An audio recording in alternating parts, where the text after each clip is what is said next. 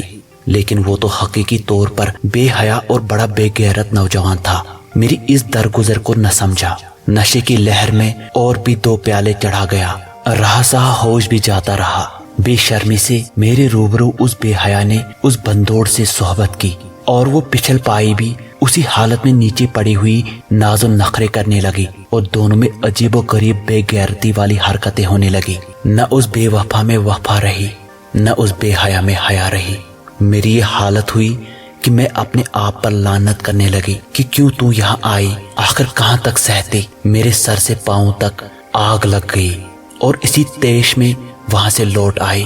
وہ شرابی اپنی خرابی دل میں سوچا کہ اگر بادشاہ زادی اس وقت ناخوش ہوئی تو کل میرا کیا حال ہوگا اور صبح کو کیا قیامت مچے گی۔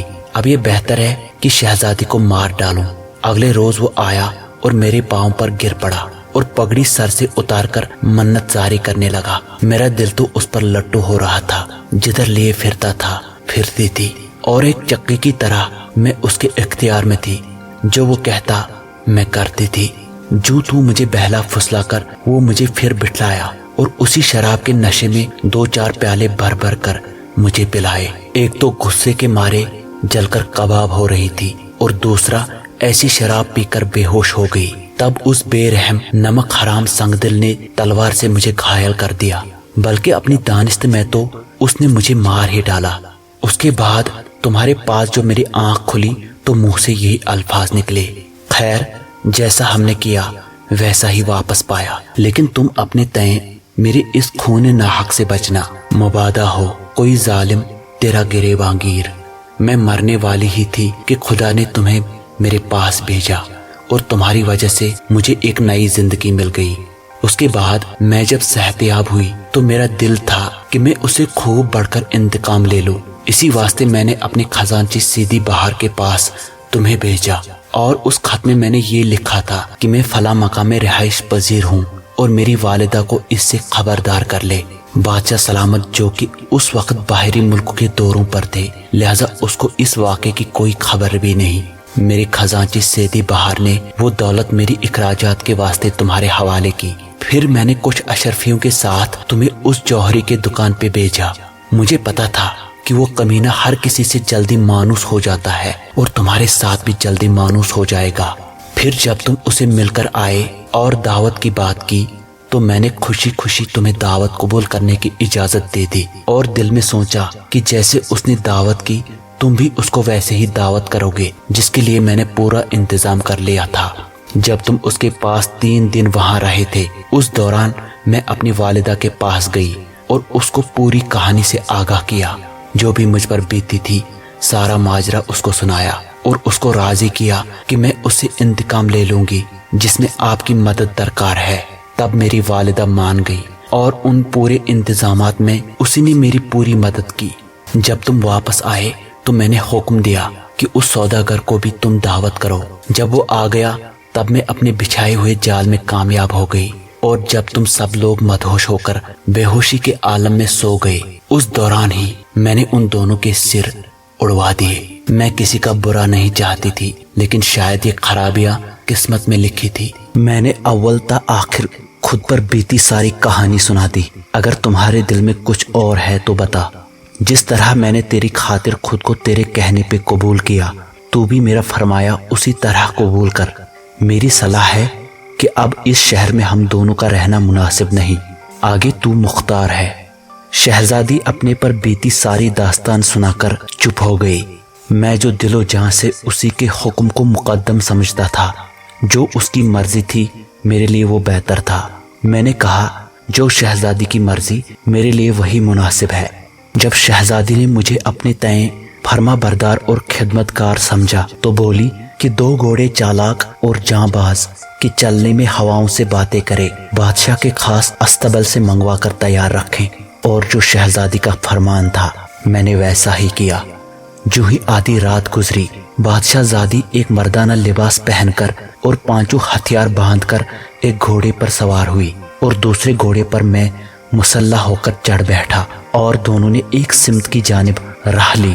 پورا دن چلنے کے بعد جو شام ہوئی اور سیاہی پھیلنے لگی، تب ہم دونوں ایک پوکھر کے کنارے پہنچے۔ اتر کر ہاتھ منہ دھو لیا اور جلدی جلدی تھوڑا سا ناشتہ کر کے پھر اپنا سفر جاری رکھا۔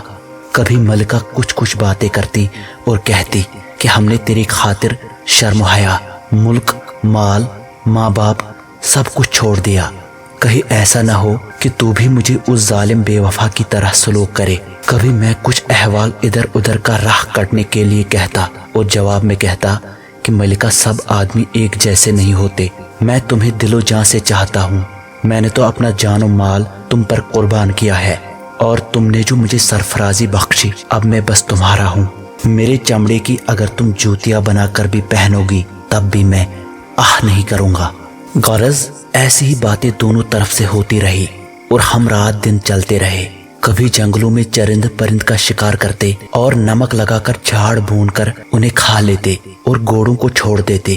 گھوڑے چر کر تازہ دم ہو جاتے۔ اسی طرح چلتے چلتے ایک روز ہم ایسے میدان میں جا پہنچے جہاں بستی کا کوئی نام و نشان نہ تھا، نہ کسی انسان کی صورت نظر آئی، لیکن ایسے سنسان سما میں بھی شہزادی کے ساتھ میرے لیے دن عید اور رات شب برات کی مانند تھے۔ چلتے چلتے ایک دریا کہ جس کے دیکھنے سے کلیجہ پانی ہو جائے راہ میں ملا۔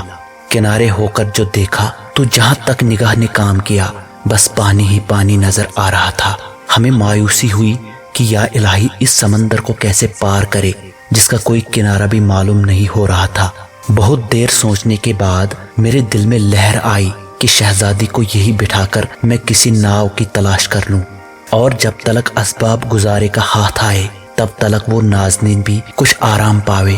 تب میں نے کہا کہ شہزادی اگر حکم ہو تو گھاٹ باٹ اس دریا کا دیکھوں۔